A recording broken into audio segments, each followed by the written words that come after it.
Our reading this morning comes from Marcus Hartley. This is The Grout.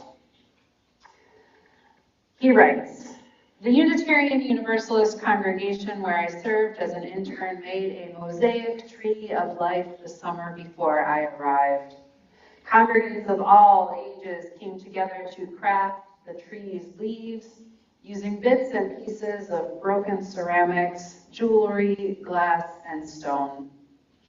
There are many precious personal items in the tree, including fragments of the Berlin Wall, a father's watch face, pieces of great-grandmother's china, and a key to the front door of a loved home. Like the members of the community that brought them together, each piece is imbued with memories and meaning. Each fragment holds a piece of truth. Unitarian Universalists are mosaic makers. We are people who bring together the broken pieces of our histories and the shining pieces of our seeking, and piece by piece create a mosaic religion. Our tree of life is found in the stories of our living tradition. The bead from a transformational moment of worship at a youth conference, the bit of paper stamped with the blazing symbol of the Unitarian Service Committee that saved lives during World War II, the button or patch on a backpack that proudly proclaims the first justice issue that lit our souls on fire. But our mosaic making tells another story too, one that is often more difficult to see, one that is essential to the purpose of religious community, one that lies not in beautiful and broken bits and pieces, but in grout. Grout, the chalky, gritty stuff that is squeezed between the cracks of tiles. In a mosaic, the grout holds the image together, unifying disparate pieces into a whole. The grout of a community takes years to lay and settle. Grout happens in board meetings and committee meetings and endless emails and slow-moving institutions. It is in potlucks shared by neighbors, a ride to church, or coffee in a social hall after worship. While the folks who show up for church only on Christmas and Easter will hopefully enjoy the beauty of the mosaic they find, they may never know the power of the grout that holds us through all the seasons of life. We help to make the grout when we learn each other's names and when we reach out across generational divides. We help to make the grout when we show up on Sunday morning without having checked first to see if we're interested in the sermon topic. When a newborn arrives to be blessed by the community, it is the grout that enables us to welcome them. And it is in the grout that we rest when we gather to grieve and memorialize a beloved one who has died. Hold us, O grout. Gather us in through time and space and make all our broken pieces whole in community. In our multiplicity, make us one. From each of our jagged edges, give us the shape of a communal beauty. In 10 days, I will be celebrating an anniversary. It will have been 19 years since I first found my way to a Unitarian Universalist congregation, October 1st, 2006. A few years ago, I had a moment of full circleness at around this time of year. I had been participating in a spiritual deepening program called Wellspring. Wellspring is part covenant group, part education, as the topics of discussion relate to a designated theme. I had been reading about earth-based traditions and their intersections with Unitarian Universalism. When I went to check the date that the handout had been written, the date was next to the author's name, and at that moment, I recognized it. Probably about 20 plus years ago, I befriended an older man when I was attending Al-Anon and other 12-step meetings. He encouraged me to attend a UU church, knowing that I was having a deepening call for connection with a spiritual community. Go to the UU church, he'd say. I really think they're your people. He was confident about this because his sister was a UU minister, and her name was the one on the handout I had just read. Unitarian Universalism is a small faith, and our clergy numbers are also notably small. In a 6 degrees from game, we're all probably only one person, 2 tops, away from knowing just about anyone else. But I'd never met this woman, and I'd never heard her name referenced, not that I had sought her out. And yet, there she was, among the people who had been a part of how I came to this faith, around the time I had probably given in and looked up the service topics on the local congregation's website, before I knew better, to decide which service to attend 19 years ago. The moment made me feel connected in a new way, like my sense of belonging had reached a new peak. There are lots of ways we can explore belonging. When I was in seminary, we were always having to do these icebreaker and team-building exercises. They helped us find ways to connect with each other in more than superficial ways. During one of these days, our set of questions was for us to name the things we were from. So who were we from? What food were we from? What sound were we from? And so on. Now, this was like 11 years ago, so I'm not really sure what I said then. But I can tell you now that I am from the smell of pools in the summer and cocoa after shoveling in the winter, the sound of trains in the night, the trees changing color in the fall, the taste of blueberry muffins, especially the Jiffy Mix kind, but not always. I am from white and middle-class parents, both white and blue-collar, and from working-class people who I worked alongside for many years.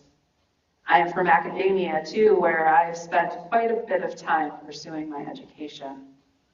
I am from international communities and multi-faith communities. I'm from grandparents and step-families and aunts and uncles and cousins. I am from lake effect land, where some sports teams do well and others live into the promise that there is always next year. A sense of belonging can only be found when we know all of whom and what we claim, as well as whom and what we are claimed by. This doesn't happen in a singular event or action, although those can help to deepen or affirm our connection, but happen in a series of events or actions. The coming together of the gems and the grout, holding each other over time. We share the precious moments and the humdrum bits that carry us through most of our days. I have belonged to people and to places. I've never belonged to a corporation, though I have belonged to organizations. I have belonged to congregations as a member, as a director of religious education, an intern, an affiliated minister, and as a minister. And I have belonged to my colleagues of all kinds. Belonging is not inherently connected with blood, although it can be. It is always connected with choice, though, our claiming of the people and the things and the places that we hold in our hearts and minds and bodies, and which we are held by. The holding or belonging isn't always equal for all things or all people, but that doesn't mean that it's not there or that it's not true. Often when we talk about belonging in congregations, we think of membership, probably not aided by today's new member welcoming ceremony. But that's not what I'm thinking about. I'm thinking about what it means to belong in the way our hearts know. This can be about membership, but it doesn't have to be. Last month, I read a book titled Belonging Without Othering: How We Save Ourselves and the World. Y'all, I was so excited. It's long and more on the academic side, but I was looking forward to getting some ideas. And it's a good book, and I did get some ideas, but there were no answers. The authors argue that the problem of the 21st century is the problem of othering. Othering is a persistent and recurring problem in our world that organizes and informs nearly every major problem on the planet, from territorial disputes, sectarian violence, military conflict, the spread of disease, displacement and genocide, to hunger and food insecurity, and even climate change. They continue.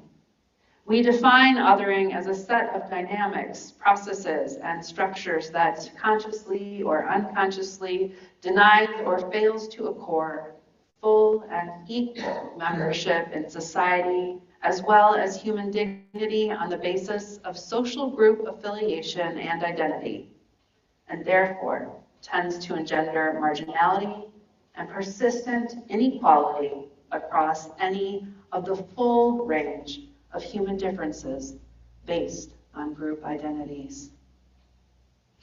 Belonging is a deep human need. We are, however independent and solitary we might believe ourselves to be, we are social creatures, and we truly can only know ourselves by being in relationship with others. Belonging, then, is necessary in part because this is the one way we can know ourselves. Belonging tells us who we can rely on in times of hardship and difficulty, who we might turn to when we celebrate or mourn. In our minds, belonging helps us know who our we is. But when paired with othering, which happens often and increasingly in this political climate, belonging becomes exclusionary. This is often when belonging is identity-based, based on race, gender, sexuality, citizenship, religion, political affiliation, or whatever. It's the ways we either self or are socially segregated based on beliefs, practices, what we look like, and so on. Now, othering isn't inherently problematic. Being able to distinguish ourselves one from another can, at times, help keep us safe, for example. But we in the US, and I suspect much of Europe and probably other places as well, in these last few decades, have taken it and made it far more poisonous for us all. Our communities have eroded over the generations, not necessarily the infrastructures, but the sense of community among us, the sense of a shared identity connected to place and the people who are our most literal neighbors. This has happened for so many reasons: the changing demographics of urban and rural and suburban life, women in the workforce, the availability of air conditioning and homes not having big front porches, people living in communities different from where they were, resulting sometimes in long commutes. The list goes on. And media and politicians play off of our sense of separation from each other. The way they make us angry in order to encourage us to engage with their platforms. They have monetized us with our clicks and comments, and polarization keeps the money rolling in while we look at our neighbors with suspicion and distrust. All the while, they're making profits off of our emotions, pushing our buttons, turning us farther from each other. When we use our identities to other each other, and we all do this, you've seen me do this from here, we are helping nurture this dysfunction, this separation. We see this now in the ways that trans people and immigrants are being targeted by those in power, as well as with the killing of Charlie Kirk, the way Republicans were calling for all sorts of harm to Democrats before a suspect was even apprehended. I am caught, as I'm sure you are, between wanting to uphold my beliefs and values and recognizing that what is happening, the state of this country, clearly is not working. I've discerned enough that I recognize I want our congregations to remain safe enough spaces for marginalized and oppressed people, and we cannot have people espousing hate in them. My hope is always, and even more now, that people will come into our space and think, they are really kind, and I felt seen and cared for here, even if they also feel like we're somehow not their people. Both things can be true at the same time. I believe very much in the adage I learned in 12 step rooms about living in a way that others want what you have. Maybe we can change some hearts and minds with our love. It may not fix the world, but it is a start. Belonging happens over time. Every year, at least once, I'll go through these really busy periods of time where I completely lose track of the days.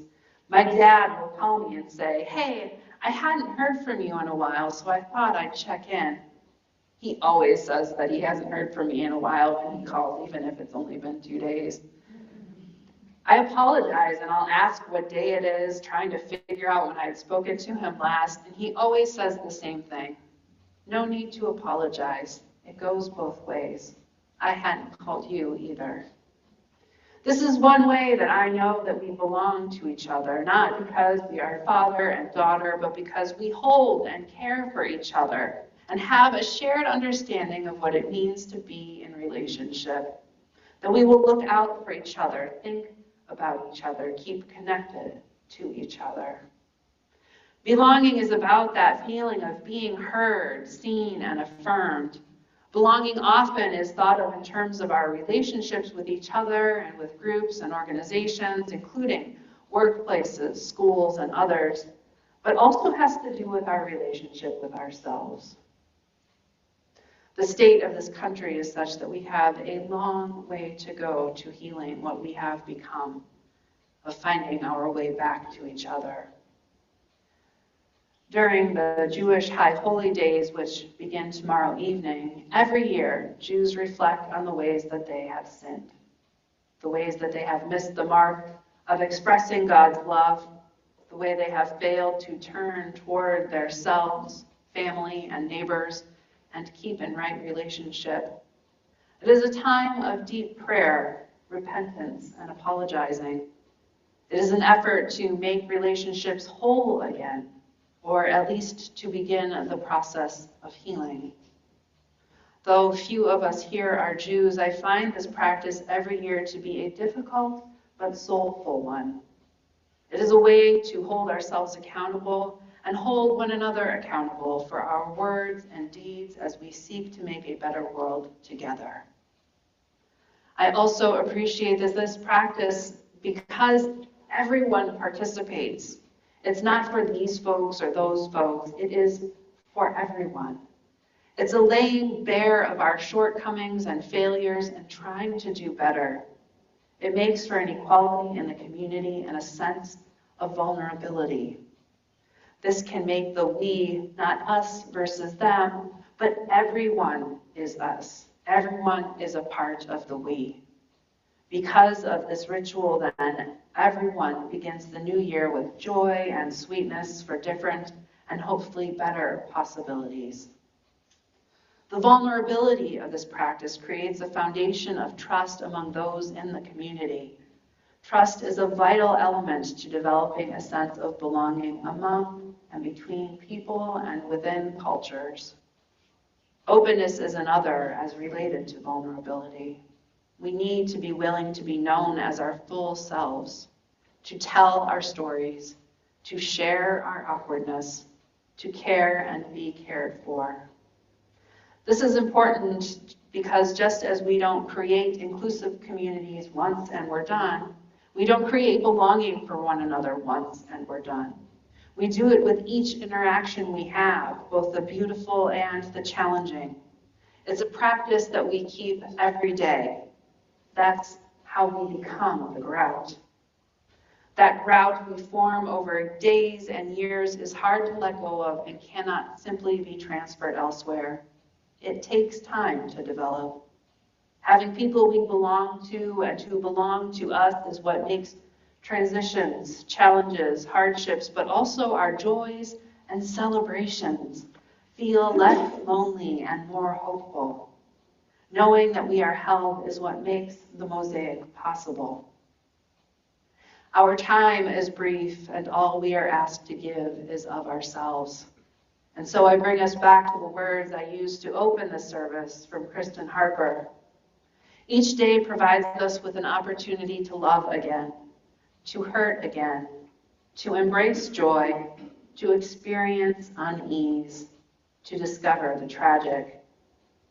This day is no different, this hour no more unique than the last, except maybe today, maybe now, among friends and fellow journeyers, maybe for the first time, maybe silently, we can share ourselves. Let us together make the world anew, one word, one song, one hug, one invitation, one patient moment at a time. May we reweave our we's to include more tomorrow than we do today. If you would please rise and lift your voice in song with me for our closing hymn, Building a New Way.